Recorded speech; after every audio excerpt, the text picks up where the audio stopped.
자, 장건재 감독 그리고 배우분들 고하성 배우님 그리고 주정혁 배우님, 김우겸 배우님까지 모시도록 하겠습니다. 큰 박수로 맞아주시기 바랍니다. 거기 서서 저기서 막는 거야? 됐다네. 대단하다. 자리에 앉아주시면 되고요. 네, 앉아서 인사를 하도록 할게요. 네, 제 옆에 계신 분부터 소개를 해드리겠습니다. 영화 한국이 싫어서 연출 맡은 장건재 감독이시고요. 또 그 옆에는 주연을 맡은 기에나 역의 고하성 배우님, 그리고 여기까지 모습과는 굉장히 다른 모습을 저에게 보여주셨어요. 주정혁 배우님, 그리고 김우겸 배우님까지 함께 하셨습니다. 박수로 맞아주시기 바랍니다. 네, 저희 간단하게 소개는 해드렸지만 그래도 육성으로 개인적으로 소개를 해야겠죠? 감독님부터 할까요? 예, 소개받은 장건재입니다. 예, 한국이 싫어서를 맡았습니다. 맡아주셔서 감사합니다. 네, 안녕하세요. 개나 역할을 맡은 고아성입니다. 제가 여기 오는 길에 오늘 그 네이버 기사를 봤는데 오늘 기자회견이 좀 몇 개 있다고 들었어요. 비도 오는데 이렇게 찾아주셔서 진심으로 감사드립니다.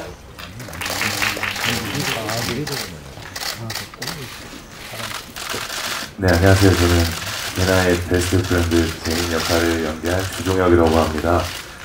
저도 방금 영화를 봤는데 정말 많은 분들이 봐주셔가지고 굉장히 떨리고 설레이더라고요. 네, 와주셔서 너무 감사드리고 네, 성실히 꼭 가도록 하겠습니다. 고맙습니다. 네, 안녕하세요. 저는 한국이 싫어서에서 개나의 오랜 남자친구 진영 역할을 맡은 배우 김우겸이라고 합니다. 만나서 반갑습니다. 오늘 제가 살짝 보니까 자신이 맡은 캐릭터 같이 다 옷을 입고 오신 것 같아요. 약간 그런 느낌이 드는데요. 오늘도 어떤 이야기들이 우리에게 펼쳐질지 궁금해집니다. 기자분들의 질문을 받을 텐데요. 손을 들어주시면 저희가 마이크를 전달해 드릴 거고 소속과 성을 말씀해 주시고 질문해 주시면 됩니다. 벌써부터 손을 드는 기자관들은 저도 처음이라 살짝 생소하긴 한데 제가 먼저 질문 드려도 될까요? 네, 그래도 앉으셨으니까 기자분들 질문도 정리하실 시간 드릴 겸 몇 가지 질문을 한 분께 한 질문을 하도록 하겠습니다. 먼저 장건재 감독님, 영화를 꾸준하게 멋진 영화들을 만들어오고 계신데 이거는 원래 장강남 작가의 원작이 있는 소설이잖아요. 이 영화를 어떻게 제작하게 되었는지, 그리고 소설을 영화로 만들 때는 문법 자체가 다르기 때문에 신경 쓰는 부분들이 꼭 있을 것 같아요. 어떤 부분에 신경을 쓰셨는지 먼저 말씀해 주시죠. 예, 그 2015년도에 출간됐던 해에 이제 읽었고요. 그리고 읽고서 영화하고 싶다는 생각이 직감적으로 들었습니다. 그래서 읽고 얼마 안 있다가 이제 바로 출판사에 전화를 걸어서 영화 판권을 알아보기 시작했고요. 그래서 그렇게 시작했던 게 2016년 초였던 것 같네요. 네, 그렇게 시작이 됐습니다. 그리고 소설을 읽으셨던 분들은 이제 이게 개나의 1인칭 화법으로 이제 전개되는 일종의 나레이션, 영화로 치면 그런 화법의 이야기인데, 영화는 이야기와 주변 인물들, 또 현실적으로 이제 물리적인 공간, 이런 촬영에 대한 제반 여건을 또 만들어야 되는 현실적인 부분이 있다 보니까 또 대본 쓰고 또 리서치하고 이런 과정들이 좀 있었던 것 같고요. 그리고 이제 소설도 한 7, 8년 정도의 시간을 다루고 있어요. 근데 영화는 그 시간을 어떻게 다뤄야 할까 이런 고민이 좀 들었습니다. 그리고 아시는 것처럼 이제 지난 몇 년 동안 이제 그 팬데믹을 거치면서 사실 이제 팬데믹이라고 하는 감각, 우리가 다 같이 느꼈던 그것들을 어떻게 이 영화는 사실 이제 무관하기는 하지만 이제 그 시기를 겪고 나서 개나가 느끼는 한국과 어떤 또 외국에서의 생활에 대한 질감, 이런 것들이 어떤 감각으로 느껴질지에 대한 고민들이 좀 있었던 것 같아요. 그래서 그게 뭐 각색하는 과정에서도 촬영하는 과정에서도 저한테 좀 숙제였던 것 같습니다. 그리고 그 상상 속의 인물들을 이제 이렇게 세 분을 만나게 됐는데 이제 살아 움직이는 이 생물인 배우님들과 제가 상상했던 인물들을 어떻게 만들어낼지 좀 그런 준비와 고민의 과정들이 이 이야기를 영화화하는 데 있어서 저한테 좀 숙제였습니다. 네, 지금 말씀하신 것처럼 소설을 읽으신 분도 계실 테고 저처럼 영화를 먼저 보신 분도 계실 텐데 그 살아있는 캐릭터들 그리고 내 상상 속에서 글자로 이루어졌던 그 캐릭터를 어떻게 구현해낼까 많이 고민을 하셨다는 말씀이 저도 굉장히 인상적인데 너무나 잘 맞는 옷을 입은 것 같아요, 새 배우님들이. 저는 개인적으로 그런 생각이 드네요. 자, 고하성 배우님께도 질문 하나 드릴게요. 필모그래피가 엄청나잖아요. 그리고 지금까지 해오셨던 역할과 개나는 굉장히 뭔가 다른 점이 있을 것 같아요. 어떤 차별성을 가지고 있을까요? 일단 맨 처음에 시나리오를 받았을 때 제가 그동안 선택했던 영화들처럼 꼭 제가 해야 할 것 같은 정말 꼭 하고 싶은 만약에 놓친다면 영영 후회할 것 같은 그런 작품이었습니다. 개나는 제가 여태까지 맡아왔던 어떤 청춘의 결기랄까요? 사회 초년생이 갖는 어떤 열정이 지난 직장 생활을 7년 정도 한 20대 후반에 지친 여성상을 그려보고 싶었습니다. 네, 감사합니다. 주종호 배우님은 아까도 제가 앞서 말씀드린 것처럼 여태까지의 모습하고는 다른 모습으로 영화 속에서 등장하시더라고요. 항상 이렇게 수트를 깔끔하게 차려입고 약간은 뺀질거리는 회사원의 이미지가 저한테는 있었는데 여기서는 등장부터 굉장히 시선 강탈, 약간 좀 껄렁껄렁하고 머리도 노랗게 염색하고 여태까지 보지 못했던 그런 스타일, 쪼리도 신으시고 굉장히 좀 자유분방한 보헤미안 같았어요. 이 캐릭터를 맡으면서 스스로 배우님은 어떤 생각을 하셨을까? 그리고 어떤 뭐 참고할 만한 모델이나 이런 것들이 있었을까요? 우선은 제가 살았던, 제가 유학을 했었던 곳이거든요. 심지어 촬영지가 제가 학교를 다녔던 곳이어가지고 처음에 이 시나리오 봤을 때도 너무 하고 싶었어요. 그 뉴질랜드 유학생을 누구보다 재밌게 잘 해낼 수 있지 않을까라는 생각에, 그래서 굉장히 여러 가지 준비를 했었던 게, 이제 처음 갔을 때 거기 이제 랭귀지 스쿨이라고 학원을 가면은 되게 다양한 나라의 친구들이 있는데 그 친구들도 막 생각이 나면서, 그래서 여러 가지를 제가 많이 참고를 했던 것 같아요. 그러면서 이제 막상 촬영장을 갔는데, 뉴질랜드를 갔는데 신호등에서 제 학교 다닐 때 친구도 만나서 또 그 친구는 거기서 생활 아예 계속 살고 있는데 또 그 친구의 삶도 듣고 이렇게 하다 보니까 어떤 그때 그 공기 분위기가 그냥 몸속에 남아 있었던 것 같습니다. 네. 즐거우셨겠어요, 개인적으로. 너무 저는 개인적으로 그래서 너무 감사합니다. 다시 가보게 돼가지고. 네, 네. 좋습니다. 자, 지명 역을 맡은 김은경 배우님, 지명 같으세요 지금. 그리고 어떻게 보면 이 제인하고는 상당히 좀 다른 스펙트럼에 서 있는 그런 캐릭터라고 생각이 되고, 어떻게 보면 가장 죄송합니다. 현실적인 사람 혹은 현실에서 보여지는 우리의 모습들을 가장 잘 반영하고 있는 그런 캐릭터가 아닌가 하는 생각이 들었어요. 본인 스스로는 지명과 많이 닮았을까요? 아니면 본인이 생각하는 지명이라는 캐릭터는 어떤 캐릭터일까요? 저는 지명을 연기하면서 사실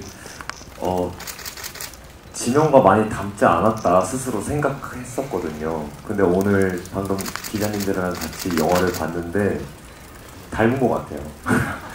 조금 되게 개나 입장에서는 엄청 답답해 보일 수도 있고, 그리고 눈치가 없어 보일 수도 있고, 눈치가 없을 정도로 낙관적으로 보일 수도 있고, 근데 또 어떻게 보면은 저한테 또 필요한 모습이라고 생각이 드는 게 낙관적인 것도 필요하고 그리고 그 상황에 만족할 줄 아는 모습도 또 필요한 것 같다는 생각이 들어서 그래서 저는 앞으로 좀 지명처럼 살고자 싶은 마음도 있고 어느 정도 점점 그렇게 돼가고 있는 것 같아요. 네, 지금 오늘 영화를 보면서 그렇게 느꼈습니다. 네, 재미있는 답변이었어요. 원작이 소설인 작품을 이제 영화로 할 때는 굉장히 고민도 많이 되고 한편으로는 재밌을 것 같기도 하거든요.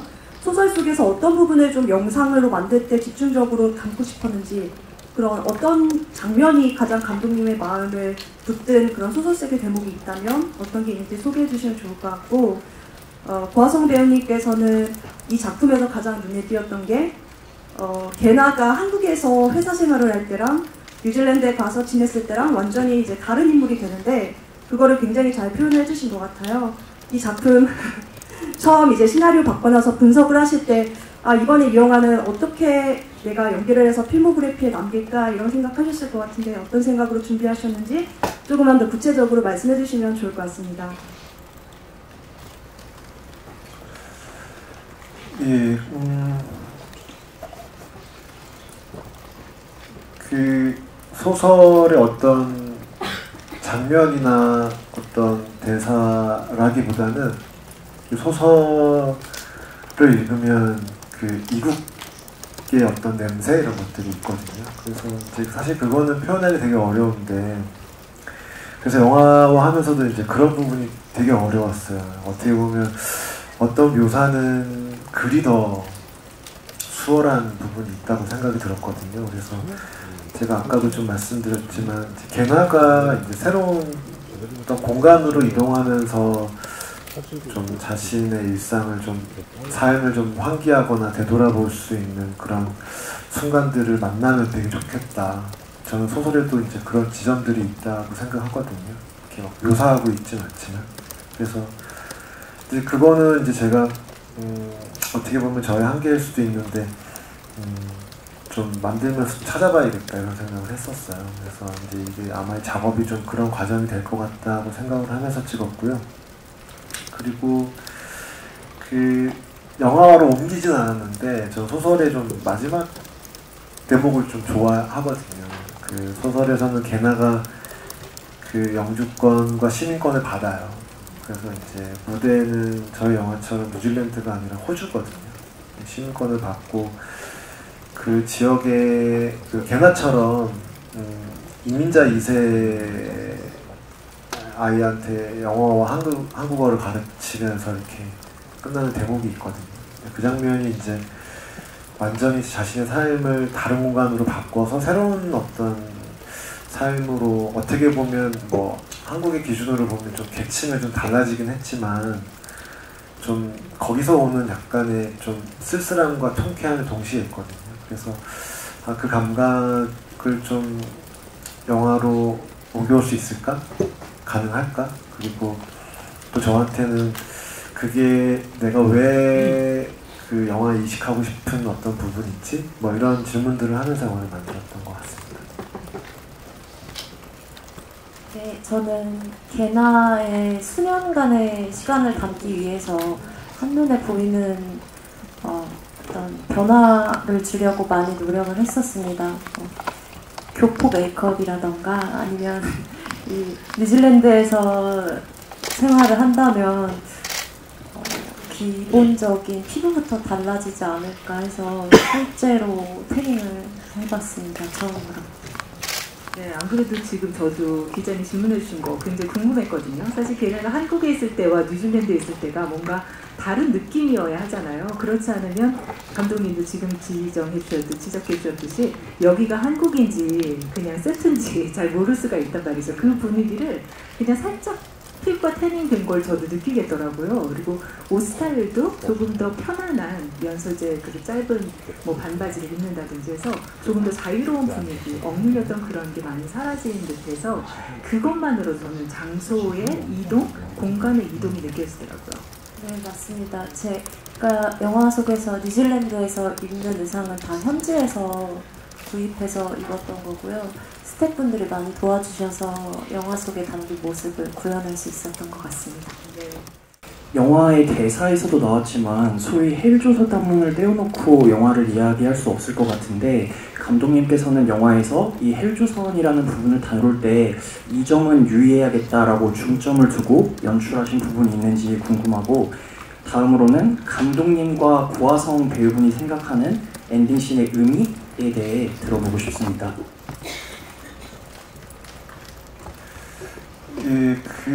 이 영화에 나오는 인물들뿐 아니라 한국 사회는 저마다의 각자의 위치에서 저마다의 이제 지옥을 품고 살아가는 사회라고 생각을 합니다. 그래서 저 역시도 이 영화를 만드는 과정에서 또 이제 그런 마음들이 있었고, 저는 물론 걔나하고 좀 다른 처지의 사람이죠. 일단 40대 남성이고, 그리고 저는 이제 기혼자고요. 아이를 키우고 있고, 그런 입장에서도 사실 한국 사회 굉장히 좀 살기 어렵고 팍팍한 곳인데, 만약에 이게 여성이 되거나, 혹은 소수자가 되거나, 또 혹은 장애를 가지거나 하는 사람들한테 훨씬 더 어려운 사회라는 말이죠. 그래서 이제 물론 이 영화는 그런 담론들을 다 끌어안고 있지는 않는데, 그래도 여기 나와 있는 이 인물들은 그래도 우리가 흔히 볼 수 있는 주변에 그래도 그나마 가시화된 존재들이라고 생각이 들어요. 이들도 사실 저마다의 이제 어려움들이 있는 거죠. 그래서 저한테 이제 이 영화는 이제 그런 청년들한테 좀 이게 응원의 메시지가 좀 됐으면 좋겠다. 이게 이제 저 감독으로서 느끼는 부분이고요. 엔딩은 설명하기 좀 이제 제가 제 입으로 좀 말씀드리기 뭐하지만, 어쨌든 이제 걔나는 다른 인물들과 다르게 어떤 결론을 가진 인물이라기보다는 계속 질문을 품고 있는 인물이라고 생각이 들어요. 그래서 이제 그 질문을 계속해서 이어나가는 인물로 좀 그려야 된다라는 생각이 있어서, 엔딩이 좀 다소 모호하거나 좀 열려있는 결말처럼 느껴지실 수도 있는데, 저한테는 좀 그런 어떤 질문의 연장이 되는 엔딩이었으면 좋겠다고 생각을 해서 찍은 장면입니다. 저도 짧게 말씀드리자면, 소설 속에서 추위를 싫어한 펭귄 동화책이 나오는데요. 그 동화의 엔딩이 펭귄이 정말 힘들게 따뜻한 남쪽 나라로 스스로 가는데, 남쪽 나라에 도착을 하고 나서 만약에 누가 데리고 와줬다면, 헬리콥터 같은 게 나를 태워서 왔다면 따뜻한 남쪽 나라에 살면서도 언제 다시 헬리콥터가 올지 모른다는 생각에 두렵게 살았을 거다. 하지만 스스로 고난을 거쳐왔기 때문에 다 누릴 수 있는 거라고 그런 메시지가 담겨 있었거든요. 저도 그런 마음을 담고 걔나의 뉴질랜드 타지 생활이 녹록지 않았지만 그럼으로 인해서 걔나는 앞으로도 잘 살아갈 것이다 라는 마음을 담아서 연기했습니다. 네, 지금 고화성 배우님 말씀 듣다 보니까 저도 많은 부분이 공감이 되는데, 그렇죠. 누구나 힘든 그 과정이 있고 상황이 있고 환경이 있고 벗어나고 싶지만 혹은 벗어날 수 없는 여러 가지가 있을 텐데, 말씀처럼 누군가가 데려왔다면 아주 쉬운 그런 방법을 통해서 어느 위치나 어느 환경에 도달했다면 그게 그렇게까지 내 것이 될 수는 없지 않을까 하는 생각이 들어요. 그렇죠? 근데 고난을 통해서 남들이 사실 걔네가 처음 다 놓고 이제 뉴질랜드로 가겠어 했을 때 가족들은 공항에서 그래도 굉장히 쿨하게 보내주는 것처럼 보이지만 남들이 또 얼마나 수근거렸겠어요, 뒤에서. 근데 결국 그것들이 다 자신의 경험이 되고 내 것이 되면서 나의 것을 찾아가고 스스로를 찾아가는 그 여정이 굉장히 아름답게 느껴졌습니다. 영화를 보면서 이제 행복은 과대평가된 단어 이런 대사가 나왔던 것 같습니다. 저는 이걸 이제 행복의 정의는 개개인마다 다르다라고 해석했는데요. 근데 책이 2015년에 나온 만큼 이런 시각이 좀 새로운 시각은 좀 아니라는 생각도 듭니다. 제가 드리고 싶은 질문은 이제 영화 주인공들인 이제 요즘 10대, 20대, 30대에게는 이제 그런 자기만의 행복을 쫓는 일이 우선 지금이 행복하면 된다로 비춰지면서 좀 그런 시각이 좀 무책임하다 이런 해석도 있거든요. 요즘 10대, 20대, 30대 얘기는 좀 시대가 정의하는 행복의 정의가 좀 요즘 달라진 것 같아요. 이 책이 나왔을 때랑 좀 그게 달라졌는데 영화를 연출하신 감독님으로서 또 연기하신 배우님들로서 그런 행복의 정의가 달라진 거에 대해서 좀 어떤 생각을 갖고 계신지 한 말씀 부탁드리겠습니다. 김우겸 배우님부터 할까요? 아까 말씀하신 한참 기다렸어요, 그죠? 네. 네. 행복의 의미, 당신의 행복이 무엇일까요? 행복의 정의 너무 어렵지만 해보겠습니다. 예. 아까 그 고화성 배우님 말씀해주신 것처럼 마치 그 뉴질랜드에 갔을 때 뭐 여러 가지 과정을 통해서 다시 간 거랑 그리고 타인을 통해서 이제 그 쉽게 간 거랑 다른 것처럼 행복도 계속 보는 거 아닐까요? 라는 생각이 들었어요. 저만 들어서 생각을 해보자면 부산영화제에서는 개나의 행복에 되게 손을 들어주고 싶다는 마음이었다면 지금은 또 달라요. 지금 진영이 원하는 행복도 꼭 필요하구나 라는 생각이 들어요. 이것도 자꾸 달라지고 그러는 거지만 저는 지금은 지금의 행복이 중요한 것 같아요. 네. 저는 이 영화를 보면서 자꾸 저의 과거를 생각하게 되는데 저는 저의 의지로 유학을 갔던 게 아니라 부모님의 의지로 유학 생활을 했었는데요. 그때 당시에는 너무 외로운 마음이었던 것 같고 행복하지 않다라고 생각을 했던 것 같은데 진짜 이게 고등학교를 졸업하면서 너무 이제 군대를 갔다 와서 이제 연기를 시작했을 때 너무 저에게는 너무 많은 자양분이 됐던 것 같아요. 그런 유학 생활들이. 그리고 지금도 부모님은 굉장히 미안해하시고 그래서 그냥 돌이켜 생각해봤을 때는 그때 그 순간 모든 것들이 다 행복이었던 것 같고 저도 오겸이와 비슷하게 지금 하루하루가 행복한 게 아닌가라는 생각을 하고 있습니다. 네. 네, 저도 저에게 가장 큰 행복은 이렇게 좋은 배우들과 좋은 감독님과 만나서 영화 찍는 것입니다. 개나가 깨닫는 게 이제 그 행복 장사라고 행복 담론이라고 하는 그런 일종의 어떤 그 행복 담론이 되게 좀 허상이 아닐까라는 깨달음이라고 생각하거든요. 그래서 이제 제가 이식하고 싶었던 게 이제 그런 부분이었습니다. 그래서 이제 행복이 되게 어떤 특정한 되게 각성 상태처럼 느껴지는데 되게 좋거나 어떤 이제 그런 것들을 사람들이 이제 좀 추구하는 경향이 이제 있는 것 같고 이제 그런 것들이 이제 시장에서 되게 통용이 되는데 걔네는 이제 막 그런 어떤 행복해야 돼, 행복을 위해서 어떤 희생을 감수해야 돼 이런 것들이 되게 좀 부질없는 게 아닐까라고 하는 대사라고 생각이 들어요. 그래서 제가 이 영화 만들면서 저한테 이제 좀 작은 깨달음 같은 부분입니다. 사실 그 행복 담론이라고 하는 것이. 고화성 배우님이 이 좋은 배우들과 좋은 감독님을 만나서 영화를 찍는 게 행복이라고 했을 때 장건재 감독님 순간적으로 미소 확 번지는 거 보셨어요? 굉장히 그 순간 행복하셨던 것 같아요. 감사하죠. 이 고화성 선배님께서 저한테 제가 이제 그 영화학교에서도 이제 제가 시나리오 쓰는 걸 상당히 어려워하고 살면서 시나리오 칭찬을 받아본 적이 사실 별로 없는데 이 고배우께서 시나리오 좋다는 얘기를 되게 많이 해주셔가지고 저한테는 그게 엄청 되게 큰 힘이 됐어요. 이 영화를 찍는데. 그래서 이게 좋은 거일 수도 있어. 열심히 해야 돼. 이런 생각을 계속 좀 이제 어떻게 보면 좀 용기를 좀 불어넣어준 배우인데 그런 데서 너무 감사하죠. 그렇죠. 누군가의 그 진정한 마음 한 조각이 누군가에게는 굉장한 지지대가 되는데 아마 이 배우분들의 그 마음이 감독님께도 잘 전해졌고 감독님의 그 영화를 향한 그리고 청춘들을 향한 우리 모두를 향한 마음이 배우분들한테도 잘 전해져서 이런 멋진 영화가 탄생하지 않았나 생각이 드네요. 제가 보면서 제일 놀랐던 것은 겨울에 슬리퍼 신고 나왔던 그 대학 친구 있지 않습니까? 마지막에 이제 죽는 걸로 나오는 댕거 먹으면서 그게 아마 원작이 없었던 걸로 알고 있는데 보면은 헬조선 얘기가 나와가지고 여자는 이제 행복을 찾아서 뉴질랜드에 간 셈이고 그 남자는 한국에서 그렇게 삶을 마감하는 셈이 되어버렸지 않습니까? 그에 대해서 좀 설명 부탁드리고요.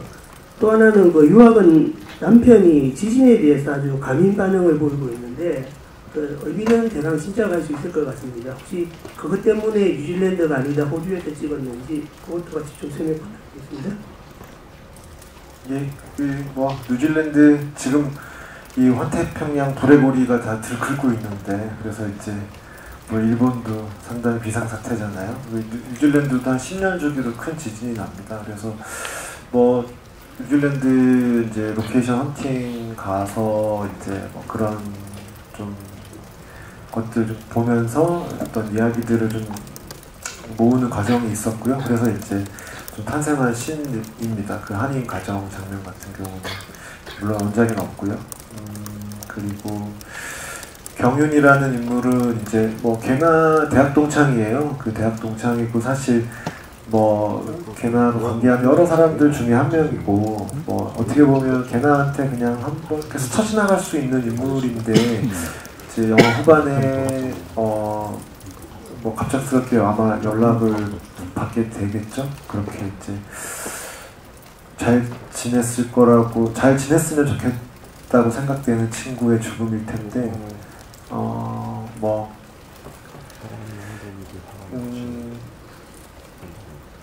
예 아마 뭐 그 진작을 뭐 걔나도 아마 진작을 할 것 같아요. 이 왜 또 실패했을까? 또 혹은 그렇게 스스로 목숨을 끊을 만큼 그게 그 좌절이 되게 컸을까? 이런 질문들을 계속 하게 될 것 같은데 뭐 제가 뭐 답을 내릴 수는 없고 사실 이제 뭐 하나의 이야기라고 생각이 들어요. 경훈의 이야기도.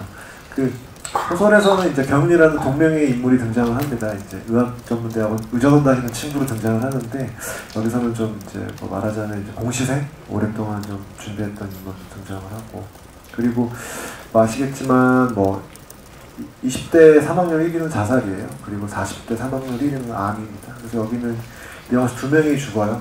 암으로 1명 죽고 그리고 자살로 1명 죽는 게 저는 뭐 한국 사회를 묘사하는데 그렇게 특별한 일은 아니라고 생각합니다.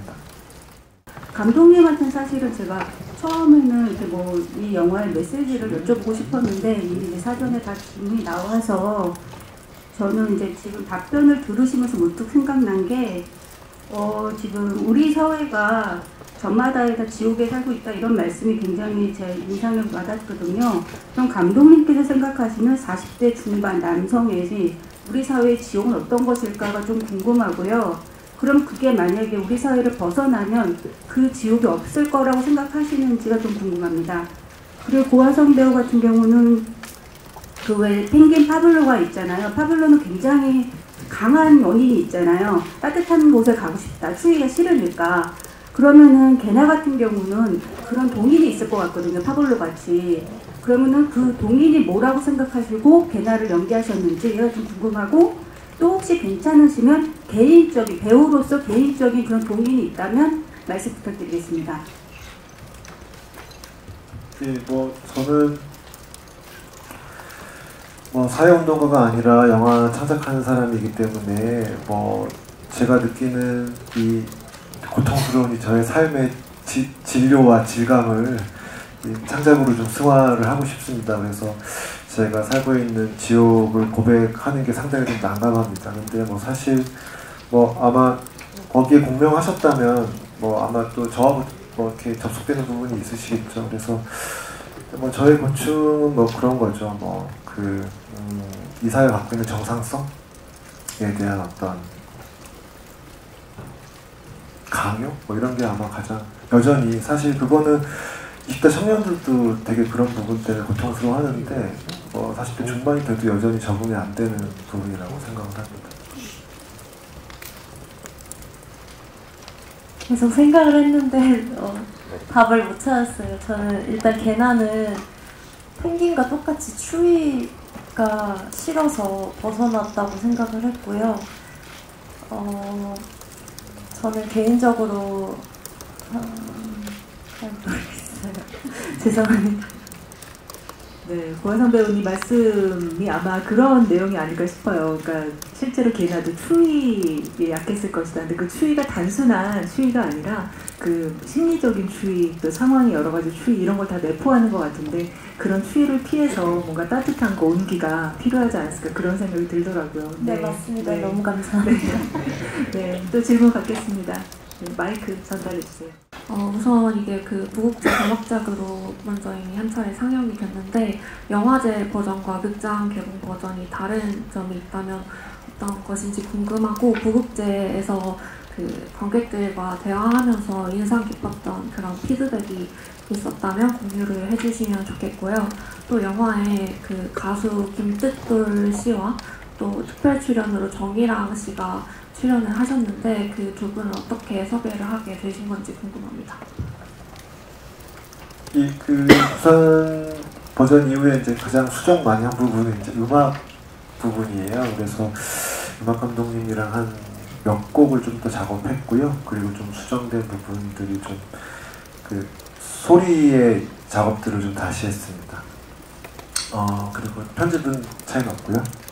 그리고 부산영화제 때 사실 이제 그때 그 아성 씨가 못 오셨어요. 그래서 이제 그게 저희 이제 팀도 그렇고 저도 그렇고 제일 아쉬웠던 부분이에요. 작년에는 특히 또 송강호 배우님이 영화제 호스트이셨거든요. 그래서 이제 두 분이 또 만나면 참 되게 좋겠다. 그리고 작년 여러모로 좀 또 배우님들한테 그 시간이 어떻게 보면 개봉하고는 좀 다르게 아무래도 영화 축제다 보니까 좀 같이 좀 얘기하고 즐길 수 있는 시간이 됐으면 좋았겠다 싶었는데 이제 그게 좀 아쉬웠어요. 그래서 그 관객분들이 아마 이제 아성 씨를 되게 보고 싶어 했었어요. 네, 그래서 저희 관객과의 대화할 때 이렇게 아성 씨랑 전화로 지부이 이렇게 인사를 한 적이 있거든요. 이제 그게 저한테 좀 인상적이었고 되게 좀 관객분들이 이제 좀 그런 아성 씨에 대한 질문이 되게 많으셨을 거라고 생각이 들고요. 네, 그 두 개 말씀드릴 수 있을 것 같습니다.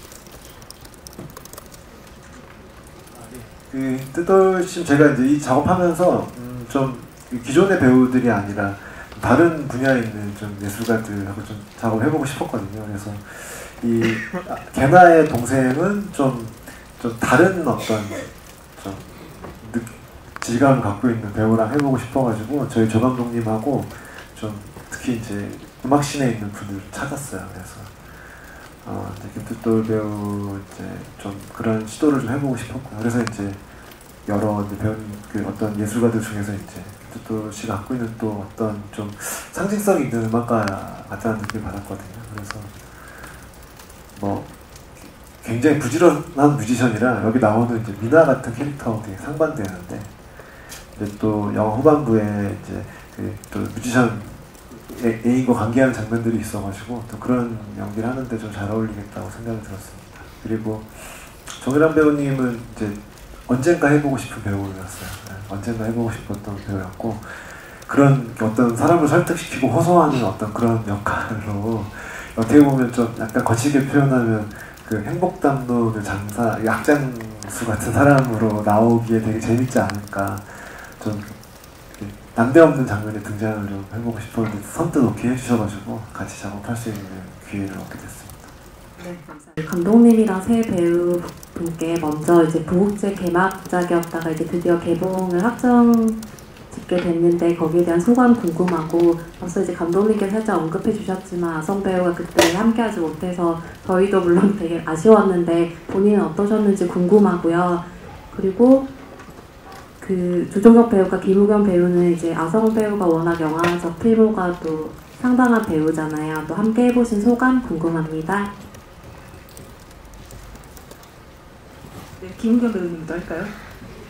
약간 다른 사람을 쳐다보고 계셔서 네, 이제 작년에 개봉 전에 부산국제영화제 개막작이었고 이제 개봉이 되는데 아까도 비슷한 얘기가 나오긴 했지만 부산영화제 개막작과 이제 관객과 실제로 만나는 개봉은 또 느낌이 상당히 다를 것 같아요. 그 소감 말씀해 주시고 또 고화성 배우와 함께한 소감. 고화성 배우님이 날 봐 하면서 딱 틀어서 앉아주시네요. 네.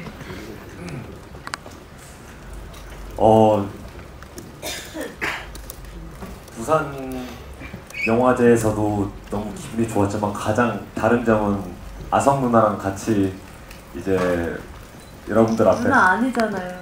에? 같이 빠른 고3이시잖아요. 저 그냥 고3이에요.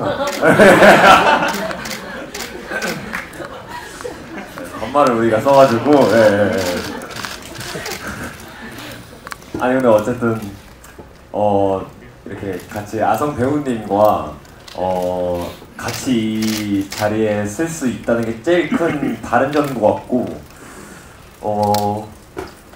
또 너무 긴장되고 똑같이 그리고 어떻게 봐주실지 너무 궁금하기도 하고 더 많은 사람들한테 공개가 된다는 어떤 그런 생각을 하니까 더 긴장되고 좀 동시에 설레기도 한 것 같아요. 그리고 보아성 배우님과는 일단 처음에 너무 신기했어요. 제가 늘 TV에서 봤던, 영화에서 봤던 그 화면에서만 봤던 어떻게 보면 선배님이시고 또 제 어떻게 보면 스타니까 그래서 실제로 봤었을 때 되게 좀 긴장도 많이 하고 그랬는데 되게 생각보다 너무 털털하고 뭐 약간 엄청 쿨해가지고 연기할 때도 좀 많이 편하게 해줬던 것 같아요. 뭔가 너무 부담도 주지 않고 그리고 그냥 너가 하는 게 정답이야? 약간 이런 느낌으로 촬영장에서 대하는 것 같아서 저는 되게 그게 동료 배우로서 어떻게 보면 또 후배로서 좀 되게 그게 편했던 것 같아요.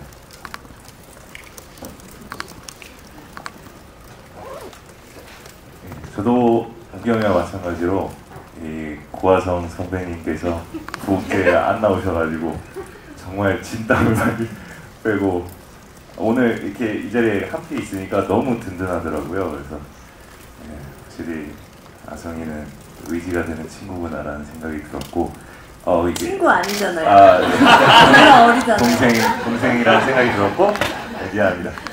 네, 그 촬영할 때도 이상하게 너무 편했어요. 너무 같이 연기하는 순간순간들이 너무 편안하고 그렇기 때문에 제가 너무 되게 자유롭게 할 수 있게 많이 도와준 것 같아서 이게 확실히 오래된 선배님 짬바인다라는 생각도 들고 좀 그렇습니다. 개봉 소감도 한 말씀 해주세요. 개봉 소감은 저는 아까 여기 영화에서 같이 보면서 느꼈던 건데 고아성 배우의 매력이 너무 잘 보이는 것 같아서 진짜 개인적으로는 너무 팬이 됐어요. 저는 사실 한국 분량을 개막작 때는 봤지만 그러고 이제 처음 보는 거였는데 너무 매력 있고 너무 좋더라고요. 그래서 많은 분들이 이 고아성 배우의 매력을 볼 수 있지 않을까라는 설렘도 있었습니다. 네, 저는 일단 작년 부산국제영화제 개막식 전에 스케줄을 가려고 샵에서 헤어 메이크업을 받고 계단을 내려가다가 넘어져서 꼬리뼈가 부러졌었어요. 그래서 병원에 한 2달 정도 입원을 해 있었을 때 이제 부산국제영화제가 열렸는데 개막작으로 선정되었을 때 너무 기뻤는데 모든 스케줄을 다 잡아놨었는데 참석하지 못하게 돼서 제가 진심으로 휠체어를 타고라도 가고 싶다고 했었는데 앉아있을 수가 없어서 그러니까 뭐 비행기를 타거나 기차를 타려면 앉아있어야 되는데 앉을 수가 없어서 참석하지 못했습니다. 그래서 전화로라도 관객과 만나고 싶어서 잠깐 GV에 참여를 했었고요. 그리고 제가 우겸 배우님께서 쿨하다고는 했지만 사람한테, 동료 배우한테 막 살갑게 다가가지는 못해요. 좀 내성적인 사람이라. 근데 우리는 어떻게 보면 오래된 연인을 연기해야 되는 입장인데 먼저 우겸 배우가 저한테 촬영 전날 밤에 전화를 해주더라고요. 그리고 여태까지 어떻게 살았는지 이런 얘기를 다 물어보고 너무 살갑게 그래서 저도 너무 감사한 다정함을 느끼면서 답변을 해주다 보니까 다음날 촬영할 때 진짜 7년 사귄 남자친구처럼 너무 연기가 잘 되는 거예요. 그래서 그때 너무 고마웠다는 말 해주고 싶고 또 종혁 배우님은 너무 빠른 시간 안에 친해져서 사실 뉴질랜드에서 처음 만나는 사이인데 우리 좀 어색하게 다시 찍어야 될 것 같아 라고 할 정도로 마음이 잘 맞는 배우였던 것 같습니다. 이게 좀 작년에 이제 부산 때도 그렇고 이제 개봉 앞두고 있는 심정은 이게 좀 판이 커졌다 뭐 이런 느낌을 좀 받았습니다. 그러니까 사실 그렇게 막 어떤 고배우님 수락하시고 이런 과정들이 뭐랄까 이게 사실 이제 어떻게 보면 되게 작게 소박하게 출발한 프로젝트인데 이게 좋죠. 좋은 의미로 그렇습니다. 그래서 이게 감당이 안 된다 뭐 이런 생각을 하면서 지금까지 왔습니다. 배우분들의 분위기는 굉장히 화기애애했는데 감독님이 너무 좀 이렇게 무겁게 판이 너무 커졌다는 등 부담이 된다는 하셨는데 그만큼 영화에 공을 들이셨다는 얘기가 아닐까 싶습니다. 이 작품과는 다르지만 그 애플TV 파친코 작가분께서는 원작자 이민진 작가분이죠. 이분께서 70년대 가족들이 미국으로 이민을 갔는데 이유가 한국이 싫어서가 아니라 한국이 전쟁이 날까 불안해서 가셨대요. 근데 막상 가보니까 뉴욕을 가보니까 치안이 안 좋아서 이민 작가가 그 부모님들이 일을 마치고 늦게 오실 때 무슨 일이 있는 게 아닌가 항상 불안했다고 하시거든요. 그러니까 이렇게 보면은 어떻게 보면은 우리나라뿐만 아니라 다른 나라들도 누구나 볼 것 같아요. 태어난 때부터 이제 현생과 싸워야 돼요. 그래서 어느 나라나 그 사람들이 다 힘들 거라고 생각을 하거든요. 그래서 이제 누군가는 또 미국 사람이면 미국이 싫어서라고 할 수도 있고 일본 사람이 일본이 싫어서라고 할 수도 있을 사람들이 있을 것 같아요. 그래서 우리나라에서도 다른 나라라고 이 삶의 질이 크게 다를 게 있느냐라고 생각하시는 분 계실 것 같아요. 그래서 이 부분에 대해서 이제 2024년에 한국 관객분들에게 이 영화가 어떻게 다가갈 것이냐, 한국 관객분들께서 이 영화를 어떻게 평가해 주실지, 감독님께서 어떻게 생각하시는지 좀 궁금하네요. 예, 지적해 주신 대로 이게 이제 어떤 한국을 떠나서 굉장히 이렇게 파라다이스가 존재할 것이다, 혹은 또 뉴질랜드가 한국 사회보다 굉장히 진일보된 나라여서 거기가 훨씬 더 좋다라거나 그런 이분법적인 논리를 이렇게 메시지를 담으려고 했던 영화는 당연히 아니고요. 그래서 이제 중요한 거는 이제 이게 특히 개나라는 인물이 되게 살갑고 굉장히 건강한 애인이 있고 좀 계층적으로 그렇게 풍족하진 않지만 되게 좋은 가족이 있고 심지어 정규직 직장인인데도 불구하고 갖고 있는 갑갑함이라는 게 이전에 없던 사람들이 느끼는 감각이라는 생각이 들거든요. 그리고 매년 사실 이제 지난 10년간 특히 이제 한국 사회에서 여성이 한국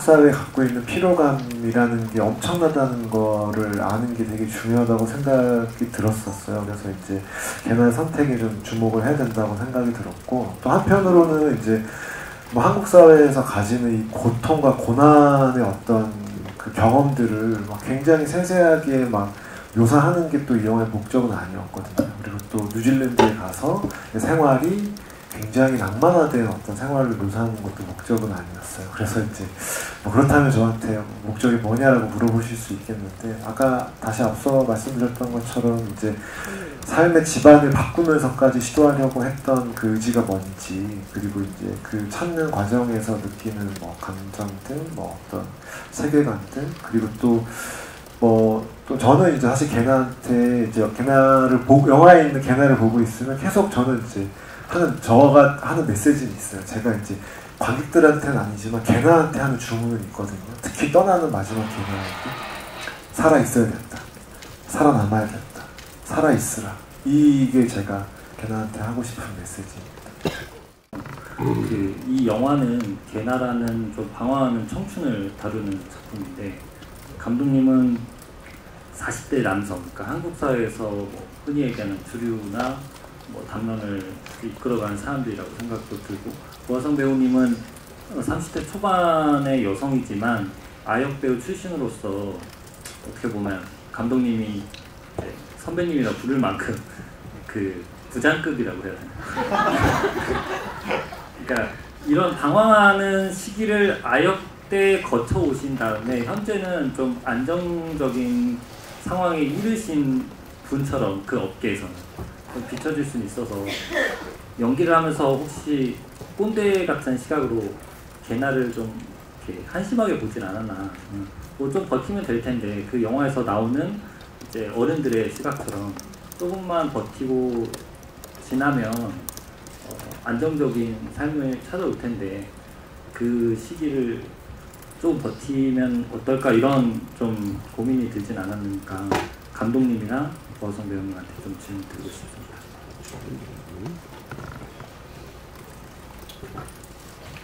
부장님께서 부장님께서 부장님, 저는 뭐랄까요, 어렸을 때부터 일을 시작하긴 했지만 그렇다고 해서 이게 자아가 성립된 상태로 사회생활을 한 게 아니었기 때문에 지금 그렇게 뭐 대단히 경력이 많거나라고 생각이 들진 않습니다, 솔직히. 그치만 개나를 바라보는 입장에서는 정말 개인적으로 저는 무조건 개나에 이입을 해야 되는 사람이지만, 시나리오를 처음 보고 좀 객관적으로 생각을 해봤을 때 보시는 분들이 한 반반 정도로 의견이 갈렸으면 좋겠다라는 생각을 했습니다. 예를 들어서 영화 한거라던가 삼진그룹 영화 토익반은 좀 진중한 메시지를 담고 있고 보시는 분들을 다 이끌어야 한다는 부담감이 있었지만, 한국이 싫어서를 보시는 분들은 지명과 같은 의견을 가진 분들도 충분히 있을 수 있고 있었으면 좋겠다라는 생각을 했던 것 같아요. 그래서 두 부류의 어떤 관객분들을 생각하면서 연기를 했던 것 같습니다. 예, 뭐 말씀하신 뭐 당사자성에 대해서는 이제 아무래도 고민을 많이 했죠. 그래서 이제 제가 그 이유 때문에 배우들한테 좀 의지를 많이 했어요. 그래서 저는 원래도 좀 배우들한테 좀 질문이 좀 많은 편이고, 어떻게 보면 좀 배우님들께서 연기하실 때 저의 질문이나 저의 좀 확신 없음이 좀 피곤하실 수도 있었을 텐데, 그러니까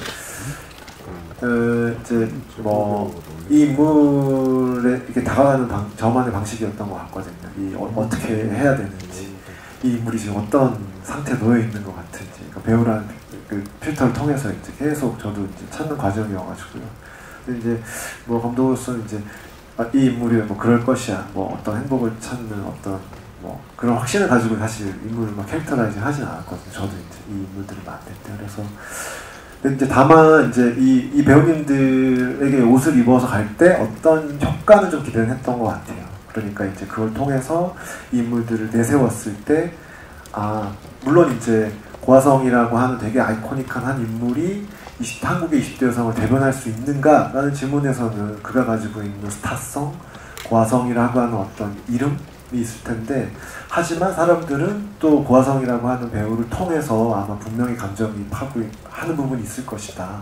그리고 그런 부분에 있어서 제가 고 배우님께 좀 기대하는 부분들이 있었어요. 그건 어떤 거였냐면, 어떤 그 불확실성, 그러니까 이게 이제 연기의 불확실성 이런 것이 아니라 어떤 뭐라고 해야 되나, 정의 내리지 않고 계속 뭔가 좀 찾아가려고 하는 것, 그 다음에 좀 그 고화성 배우님 갖고 있는 또 좀 그 외로움의 어떤 느낌들이 있거든요.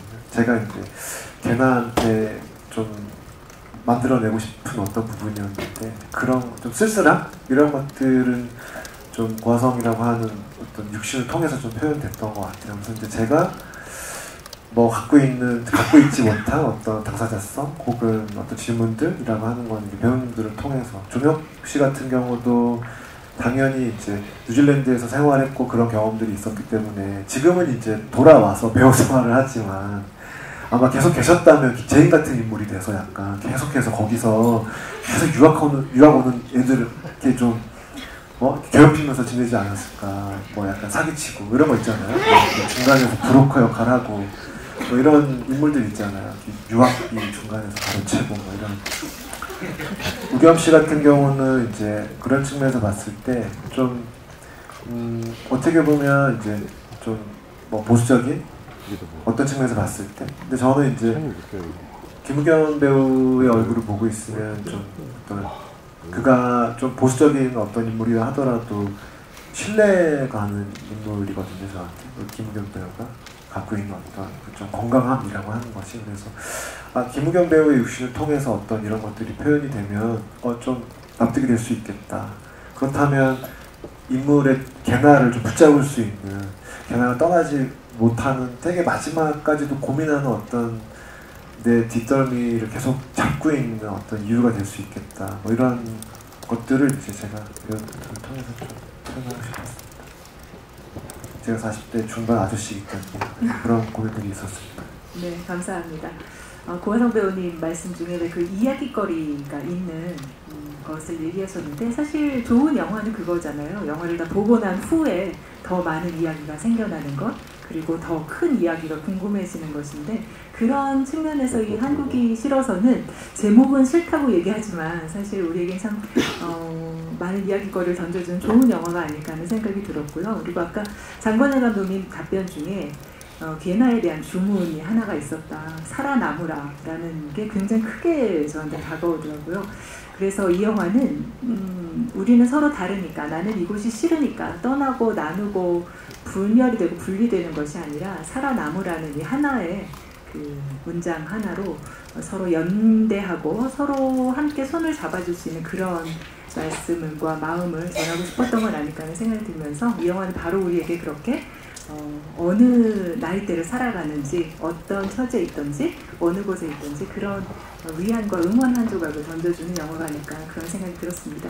긴 시간 또 기자간담회 함께 해주셔서 감사드리고요. 장례 살짝 정리하고 또 같이 감독님과 배우분들 포토 시간을 갖도록 하겠습니다. 잠시 장례 정리하겠습니다. 감사합니다. 시사에서 여기 편에서 못 봤구나? 사진도 찍고 군대가지고